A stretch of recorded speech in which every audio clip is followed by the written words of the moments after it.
So welcome to Trailhead Live. My name is Ian Gotts. I'm the CEO of Elements.cloud. I've been a customer for the last 18 years. So I started at the very beginning. I remember I was one of the first customers speaking at the London event, where there were 3 customers, 120 people and Mark. So it's changed a huge amount since then. And since then, I've written 10 books on business analysis, change management, and Salesforce. And I'm passionate about helping people improve the quality of their implementations. And I believe that success is measured in user adoption. But the research shows that all user adoption starts with great business analysis.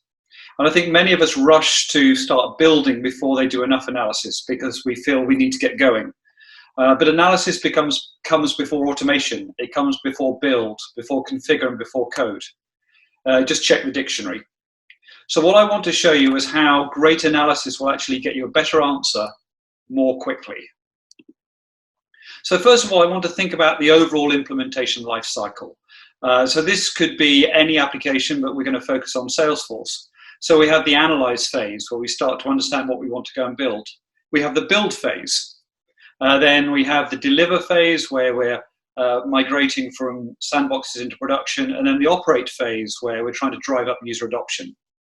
And if we can go around that life cycle quickly, we can drive up adoption, agility, and trust. So in a post-COVID world, what we're discovering is that many businesses are going to have to change quite quickly. Digital transformation is being accelerated. What was going to take 5 years is going to take 5 months. So people need to be very agile.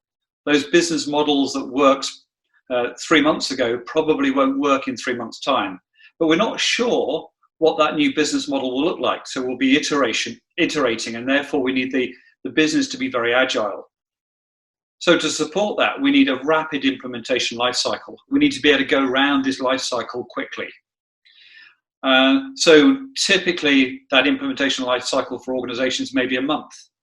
Now that's about a month too long. We should be doing this, going around this cycle in days, or if not days, then certainly in a week. But that doesn't mean we can miss steps out. Every single step around that life cycle is really important. What we need to do is make sure that we can drive around that life cycle quickly, but also with a degree of trust and confidence that we're not going to break the org. And that's where great analysis comes in. So if we think about what business analysis 1.0 looked like, most people think about, I'm capturing requirements. I need to understand my users' requirements so I can go and build it. And I think there's a challenge with that, because this is the picture of most people when they think about requirements. It's feedback, it's the statement of work, it could be some suggestions, it could be some random wishes, and then maybe a few gems in there. So the problem we have with just capturing requirements is they come at very different levels. Everything from, can I have a new pick list, all the way through to, I came back from Dreamforce, we need to implement Einstein, or we need CPQ. So the trick here is, how do we start to understand what the true requirements are? If someone says, can I just have a pick list? Surely there's more to it than that. If you need a pick list, then maybe you need a report, or maybe we should implement it as a record type. So we need to make sure that we're not just consultants or just admins, where we just implement what somebody asks. We need to dig in, start asking those whys, those questions, to understand what the real requirements are. And that's where Business Analysis 2.0 comes in. So when I think about Business Analysis 2.0, there are several other activities that we need to do. We need to be able to understand how to do process mapping, how to build data models, how to write user stories, and how to understand what's in our org. When I first started, 18 years ago, we were building fairly simple implementations. But now Salesforce is far more sophisticated. There's far more capability there. So we can now start to solve very complex business challenges, which means that our implementations become more complicated. We're building on existing orgs. So we simply can't just add a new object. We can't just do things. We need to be more rigorous in terms of the way we implement. Otherwise, we end up breaking the orgs and that means that we take longer to go and fix it. And we're slowing down that cycle. So this is what Analysis 2.0 looks like. We take those requirements, and yes, we want a central place to capture those, but let's consider those as raw requirements. And we now need to validate them by understanding what the business process looks like and what the data model looks like. So then we can validate which of those requirements are correct, so we can triage them, we can prioritize them, but we may also identify new requirements that the users hadn't thought of. Because we understand how the org is configured, we understand that that requirement of can I have a pick list may also require us to, I don't know, create maybe use a different record type, create some change the way Einstein is working on the back of it, create different reports. So we're identifying new requirements. So mapping the processes starts to understand what those requirements are, which enables us to build the user stories. And those user stories are pivotal because that's what we should be giving the developers or our admins in terms of our declarative coders to go and build or update our applications. So it's the requirements and the processes drive those user stories. User stories have a very simple format. As I want to, so that I can. So those user stories could be in Jira or they could be in another system like Rally, but they're passed across to the developers. But at the same time, we need to do the impact analysis on the org to understand, first of all, what changes may break the org or the implications of making those changes. But secondly, it'll start to give us an understanding about the scope of the work we have to do and how long it may take. So that's what the implementation lifecycle looks like in sort of analysis 2.0. I want to talk about process mapping for a moment. So I see a lot of people using flowcharts, but there is a far better notation that's a lot easier to engage end users and the different audiences of senior management, developers and auditors, which has been around for about 20 years. It's called Universal Process Notation. And here you can see a diagram up on screen. And I want to really highlight a few aspects of this diagram which make it so powerful, which actually seem so simple. First of all, we don't have very many boxes on a screen. So the confused mind often says no. If I'm confronted with 100 boxes, then I'm not even going to worry about it and think about it. So keep it simple, 8 or 10 boxes on a screen. But if we're going to only have a few boxes and we're trying to describe quite a complex process, what we've built here is a hierarchical model, which means you can see here box 4. If I want to know more detail about how we resolve a technical support request, that suggests there's a lower level diagram. So we can build out a hierarchy of diagrams. And again, with clients, we've seen everything from, say, the largest highly regulated organizations like banks or pharmaceutical companies. They may have hundreds, if not thousands, of diagrams, all in that structure. But this works equally well for a small innovative startup or a non-profit. So the first thing is we're building out a hierarchy. Secondly, when we start thinking about the notation or the way we are drawing the diagrams, keeping it very simple, left to right, the way people normally expect to read. And then every activity starts with a verb. Request support, resolve sales, test issue, analyze issue. So that's the next thing. We start with a verb. You'll also see that every box has a line going in and out of it. And those lines have text. And in a number of ways, those lines are almost more important than the boxes because they are the handoffs. When is support finished? When we identify whether it's a sales issue or a non-sales issue. When we say resolve technical support request, when we say resolve, what does that mean? Does that mean confirmed with the customer? Does it mean that we've implemented the change? So again, those handoffs are really important and therefore getting really crisp understanding about what those handoffs, what that word is really important. You can also see we have a resource. Who is responsible for it? It may be multiple people, it may be a system. So instead of having swim lanes, which tend to make the diagrams bigger, we're adding a resource along the bottom of each activity box.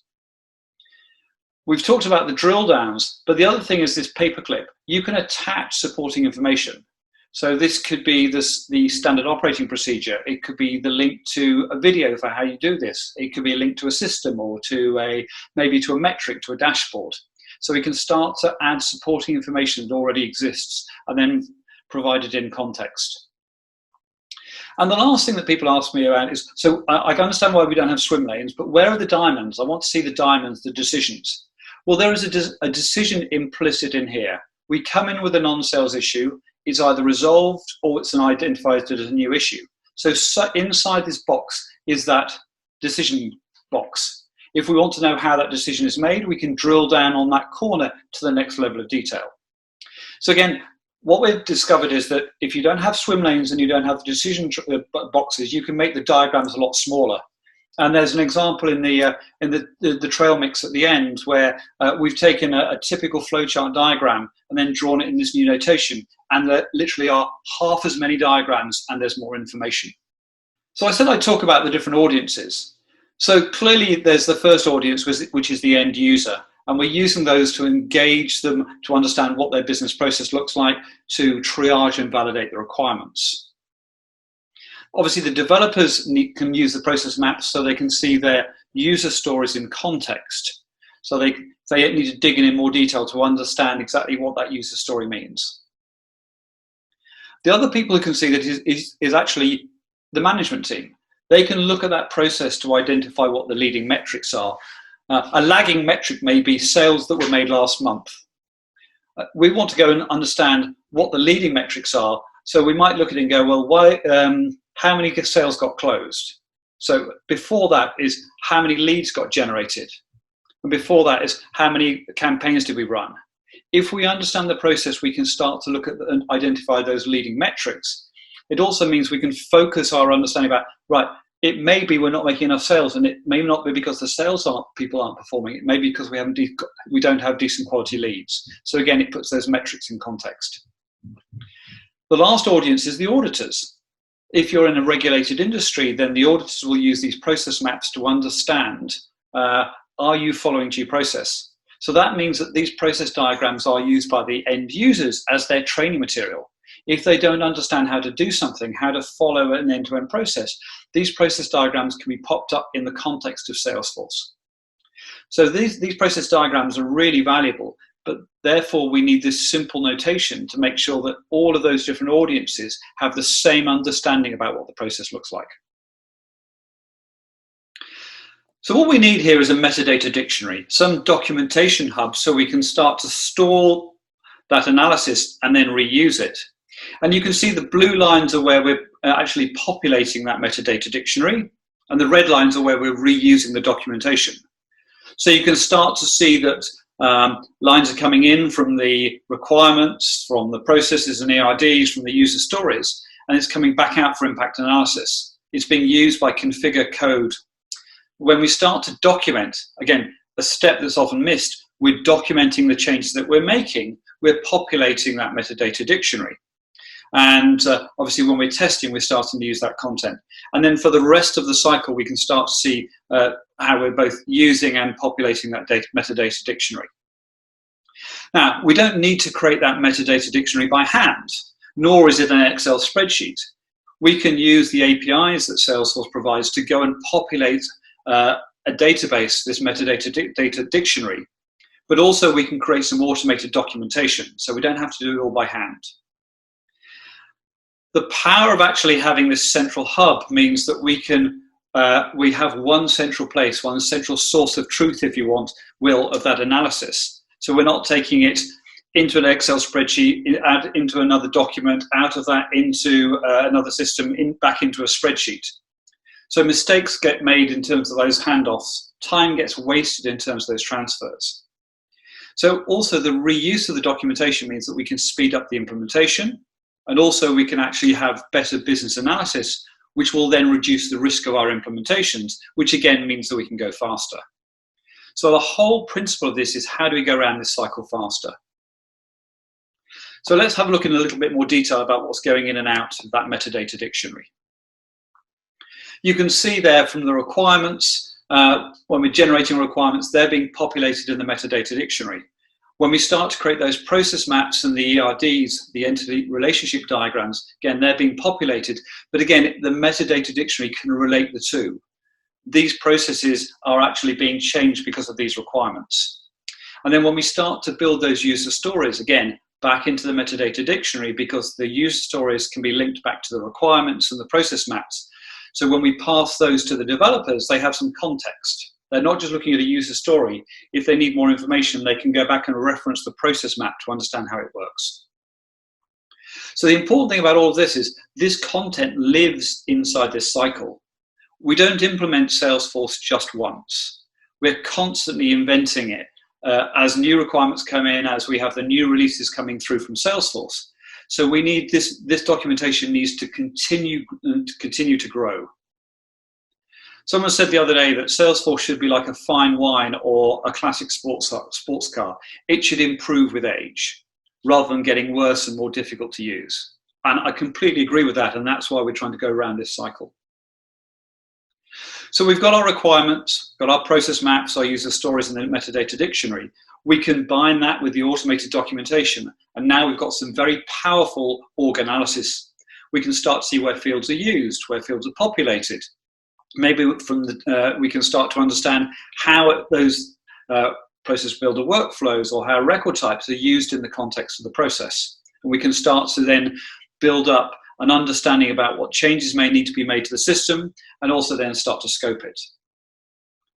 So when we're in the configure and code phases, we're starting to pull those user stories. When we're doing a documentation of the metadata changes, they're being populated back into the metadata dictionary. So there's another word, just as the word I hate in terms of can I just do this, can I just do that? The other word is later. There is no such thing as later. I'll document that later means it will never get done. We need to be documenting the changes when they're being made. And that may be just a simple note. It could be adding something to the description in a metadata item if it has a description, or adding a note to the metadata dictionary. Maybe it's taking a photograph of that whiteboard and pasting that in there. Maybe it's a URL link to, the specification. So let's build up that body of documentation, because that will also improve our impact analysis. When it comes to testing, we should be testing against the process maps. That's the user's definition of how their business works. And the user stories, again, is a more granular version of that. So when we're building user acceptance testing, let's not create new documentation. Let's use the stuff we've already got. When it comes to release, again, we're starting to use that org analysis to understand, okay, have we included everything in our release manifest? We can start to look and say, okay, if these 3 things get changed, I can now see the dependencies. I need to make sure they're in the manifest as well. When we start to do the data load, we're looking at the ERD, the entity relationship diagram, to make sure we understand the scope of all the way the org is configured, so we understand what we're meant to be going and loading. And again, when it comes to release, that final check to make sure that we're not going to break anything. When we come to the operate phase, so this is now putting the application in the hands of the end users. It's not just the application we're delivering, but we're also delivering the process maps. So those process maps are now the training material. So they started off as the definition of what we wanted to build. Then they are how we do the user acceptance testing, but they now have a third use, which is they are how the end user, if they're stuck, understand how to follow the process, how to use Salesforce in the context of the overall process. And at the same time, we're now starting to collect feedback from the end users in the context of the screens they're using. So process maps, some of the documentation that was created during the build phase can also be training material. When we think about compliance in a highly regulated environment, the auditors are saying, are you following due process?